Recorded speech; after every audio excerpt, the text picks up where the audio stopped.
This is probably the easiest ferment you will ever make, and it's homemade sauerkraut. You just need cabbage, jars. I'm making a gallon, fermenting lids and weights, salt, and then I like to use a food processor, but you don't have to. You can just cut it up really finely, but I'm lazy and a food processor just saves me so much time. So one head will fill my entire food processor. I think it holds like 8 cups. I think. I can't remember. And I lied. I think I said I was making a gallon of sauerkraut, but I think it only made half a gallon. But I got an extra one out just in case. And then I put everything in the big bowl. I put the cabbage in the bowl. And then you just add a bunch of salt. So if it's a half gallon, I believe it's like 4 tablespoons of salt.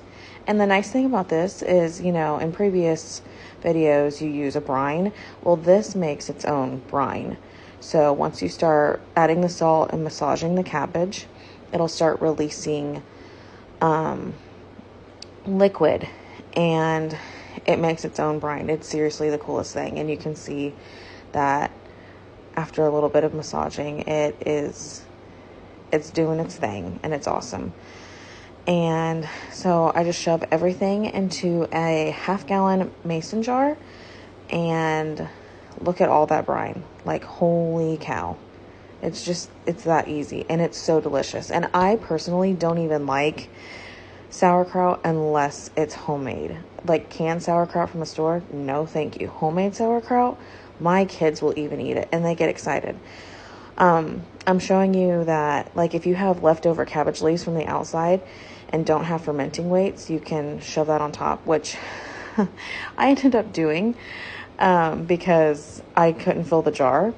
So I put the weight down, which was kind of pointless, but I left it in there because I just didn't want to take it out. And then I used the extra outer cabbage leaves to hold everything else underneath the brine. After a couple days, you do have to replace the leaves, obviously, because they'll get gross and moldy if you don't.